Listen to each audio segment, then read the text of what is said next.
சென்னை பாராளுமன்ற தொகுதிக்குட்பட்ட இந்த இடத்தில் மக்கள் மருந்தகம்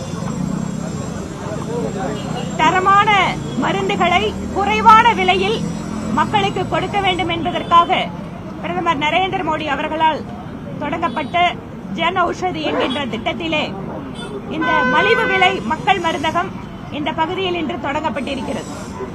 கிட்டத்தட்ட 1950 மருந்துகளுக்கும் மேலாக இந்த மருந்தகங்கள் வாயிலாக மக்களுக்கு விலை குறைவாக கிடைக்கும். கிட்டத்தட்ட 50லிருந்து 90% வரை தரமான மருந்துகள் மார்க்கெட்டில் விற்கிறத விட நல்ல ஒரு தரமான மருந்துகள் இங்க வந்து கிடைக்கும். இதன் வாயிலாக கோடிக்கணக்கான மக்கள் இப்போது பலன் பெற்றுக் கொண்டிருக்கிறார்கள். அதுவும் இந்த மருந்தகங்கள் இதுவரை 10,000க்கும் அதிகமாக நாடு முழுவதும் திறந்து வைக்கப்பட்டிருக்கிறது. நவம்பர் மாதமே ஜார்க்கண்ட் மாநிலத்தில் 10,000 என்கின்ற எண்ணிக்கையை இந்த மக்கள் மருந்தகம் தொட்டது. அதற்கு பின்பாக இப்போது திறந்து கொண்டிருப்பதெல்லாம் 10,000க்கும் அதிகமான மருந்தகங்கள். நாட்டிலுடைய மக்களுடைய ஆரோக்கியத்தை மேம்படுத்துவதற்காக அவர்களுக்கு தரமான மருந்துகள் விலை குறைவாக வழங்கப்பட வேண்டும் என்பதற்காக இந்த சேவை கொடுக்கப்பட்டு இதன் வாயிலாக மத்திய அரசு நிறுவனங்களிடமிருந்து மருந்துகள் கொள்முதல் செய்யப்படுகிறது. இதன் வாயிலாக பொதுத்துறை நிறுவனங்களுக்கும் ஒரு நல்ல வியாபாரம் அப்படிங்கிறது நடக்குது.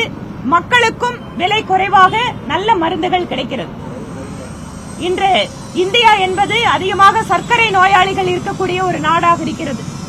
இந்த சர்க்கரை நோயாளிகளுக்கு கிட்டத்தட்ட வெளி மருந்தகங்களில் ஆங்கில மருத்துவமா இருந்தா கூட அந்த பிராண்டட் மெடிசனா இது இல்ல.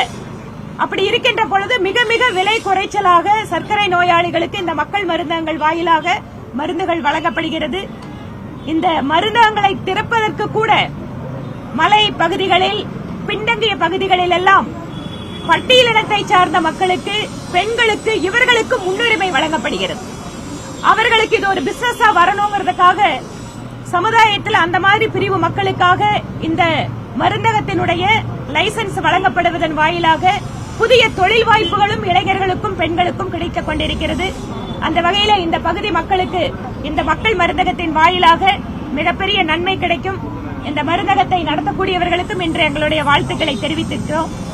இரண்டாவது, இன்று மனதின் குரல் நிகழ்ச்சி 110வது நிகழ்ச்சியாக இன்று பாரத பிரதமர் நரேந்திர மோடி அவர்கள் உரையாற்றியிருக்கிறார்.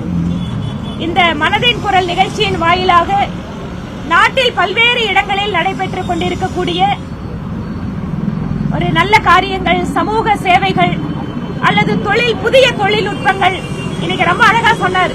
ஒரு கிராமத்துல புலிகள் இருக்கக்கூடிய கிராமத்தில் இருக்கக்கூடிய அந்த மலைப்பகுதி கிராமங்கள்ல கூட தொழில்நுட்ப வசதியோடு அந்த பார்டருக்கு புலி வந்துருச்சுன்னா அந்த மக்களுக்கு தானே செல்போன்ல அலர்ட் வருது. இன்னைக்கு நாம தமிழ்நாட்டில் பாக்குறோம். நிறைய இடங்கள்ல வனவிலங்கு மனிதர்களுக்கான மோதல் அப்படிங்கிறோம். கிட்டத்தட்ட யானைகள் தாக்கி தருமபுரி மாவட்டம், கோயம்புத்தூர் மாவட்டத்தில் எல்லாம் 20க்கும் மேற்பட்டவர்கள் உயிரிழந்திருக்கிறார்கள். ஆனால் இந்த மாதிரியான தொழில்நுட்ப வசதிகளை பற்றி தெரிய வரும் பொழுது இது நாடு முழுவதும் அல்ல, உலகம் முழுவதும் இருக்கக்கூடிய மக்களுக்கு கூட இது பற்றிய புரிதல் கிடைக்கிறது. அந்த மாதிரி நிறைய இடங்கள்ல பெண்கள் தலைமை ஏற்கின்ற பல்வேறு சம்பவங்களை எல்லாம் இந்த மனதின் குரல்ல பிரதமர் சொல்றார். இதன் வாயிலாக பெண்களுக்கு ஒரு புதிய உற்சாகம் கிடைக்கிறது, தன்னம்பிக்கை கிடைக்கிறது. பல்வேறு இடங்களில் பக்கத்து வீட்டு மனிதருக்கு கூட அவர் செய்கின்ற நல்ல காரியங்கள் தெரியாமல் இருக்கிறது. ஆனால் பாரத பிரதமர் ஏதோ குக்கிராமத்தில் ஒருவர் செய்கின்ற நல்ல செயல்களை கூட மனதின் குரலில் குறிப்பிடுவதன் வாயிலாக அந்த மக்களுக்கு ஒரு பெரிய அங்கீகாரமும் அந்த சேவையின் காரணமாக மற்றவர்களுக்கு விழிப்புணர்வும் கிடைத்துக் கொண்டிருக்கிறது. இன்று பாரத பிரதமர் ஒரு செய்தியை சொல்லியிருக்கிறார்.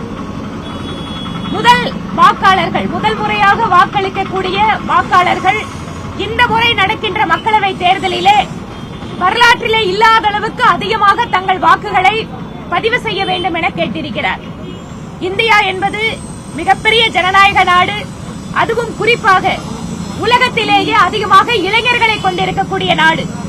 ஒரு அரசியல் கட்சியினுடைய ஒரு நிர்வாகி என்கின்ற முறையிலே அதிகமாக மக்கள் வாக்களிக்கின்ற பொழுதுதான் ஜனநாயகத்தில் நாம் விரும்புகின்ற அரசை கொண்டு வர முடியும். குறிப்பாக மாநகர பகுதிகளில் எல்லாம் பார்த்தோம்னா 50% குறைவாகவே வாக்குகள் பதிவாகிறது. இந்த நிலை வருகின்ற மக்களவை தேர்தலில் மாற்ற வேண்டும். அனைத்து மக்களும் தகுதி வாய்ந்தவர்கள் வாக்களிக்க வேண்டும். இதை இன்று நம்முடைய பிரதமர் மோடி அவர்கள் இளைஞர்களுக்கு குறிப்பாக முதல் முறை வாக்காளர்களுக்கு அந்த வேண்டுகோளை வைத்திருக்கிறார். அதுவும் எங்களுடைய வேண்டுகோளும் கூட.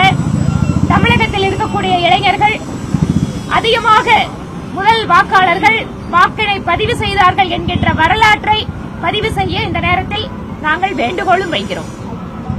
என் தரப்பிலிருந்து இவ்வளவுதான். உங்களோட கேள்விகள் ஏதாவது இருந்தா சொல்லுங்க. பிரதமர் 2 நாள் பயணமாக நாளை மறுநாள் வருகிறார்.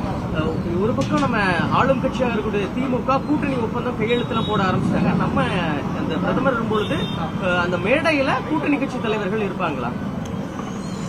கூட்டணி கட்சி தலைவர்களுக்கான அழைப்பு அப்படிங்கிறது கட்சியிலிருந்து தமிழ்நாடு ஸ்டேட் யூனிட்ல இருந்து கொடுத்திருக்காங்க. அதனால வர்றவங்க வருவாங்க.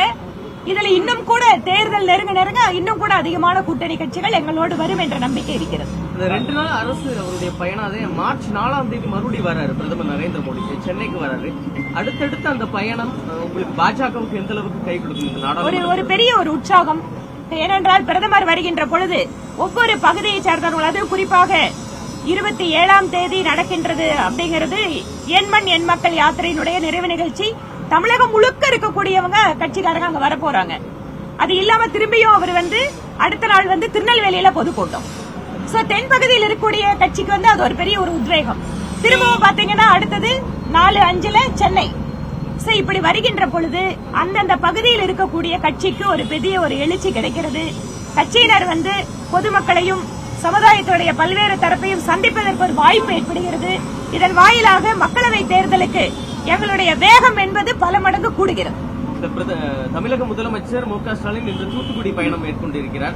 தூத்துக்குடியில சொல்லியிருக்காரு, மழை வெள்ள பாதிப்புக்கு மத்திய அரசு ₹1 கூட கொடுக்கல, எங்களுடைய அரசு தான் முழுமையா செலவு பண்ணியிருக்கு, நாங்க தான் பண்ணியிருக்கோம். அதே நேரத்தில் நிதியமைச்சரை கடுமையா விமர்சனம் பண்ணியிருக்காரு. நிதியமைச்சர் சாதுரியம் இருந்தால் சாதித்துக் கொள்ளலாம் என ஒரு தனியார் பத்திரிகை அளிக்கும்போது சொல்லியிருக்காரு. நிதியமைச்சர் ஆவணமாக பதில் சொல்கிறார், செயல்படுகிறார் அப்படின்னு.